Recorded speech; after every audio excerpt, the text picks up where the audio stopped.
have about 80-20. I don't want to say much about it, but Shalana and I have like seen you talk about this, so we wanted to explain 80-20 to our community, please. Absolutely. So I came up with my 80-20 rule because I started to just feel like in the sustainable fashion space, there is this kind of illusion that you can be perfect, right? Where that sometimes it can come across as a bit worthy, a little bit judgmental, a bit kind of, this is the best way to be a good person.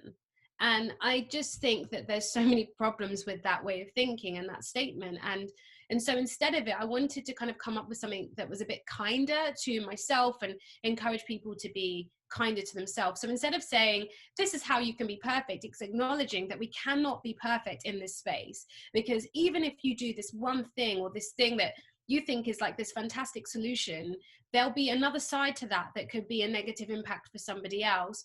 You could find a brand and you're like, I want all my friends to shop this brand. It's amazing. It does all of these amazing things, but hey, they don't go to the size ranges that include all of your friends. So even whatever you find, there's a way that it won't quite meet it. So what I did is I said, I'm going to do my absolute best in all the different ways that I can be. So I'm going to be really careful with what I buy, how often I buy, looking at the label, if it says dry clean only, do I want to get that? Those kind of things. Just be so focused on the bits that I can change, you know, and even in my life cycle as well, like, am I going to go do the bike ride instead of driving?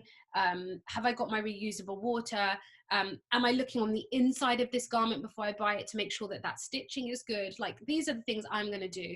And that's my 80. And I started my sustainable journey at, like, I don't think anyone starts a sustainable journey at 0, because there are things that you did in your household when you were growing up that are inherently sustainable that you never used this word for, like using the Tupperware for leftover food, tying the plastic bags in knots and putting them under the sink and using them again and again and again, fixing holes, fixing buttons, you know, mending, darning. Like, people have done these things, knitting. So I think everyone starts somewhere above 0 and we journey towards our kind of 80 where we're doing our absolute best that we can do.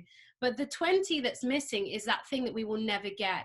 And I think 80-20 is about making peace with the fact that you do the best that you can do. And honestly, everybody try and just do the best that they can do, and not judging each other, but just sharing information and saying, this helped for me, you could try this, but understanding people are coming from different spaces of even understanding things. And then that 20% is that thing that we're never going to get right, you know, and because you can't please everyone, you can't please every society, you can't please every community. And it's making peace with the fact, you know, that I'm going to live in my 0 to 80 and I'm going to do my best. And that 20%, I'm okay for it to just be there. Because I think that allows us to have joy in what we're doing. If you always think you can get to 100, you're not even enjoying the things that you're doing. You know, you're always looking and going, oh, I could do this better. And I think it's just an unhealthy way to approach sustainability, like, period.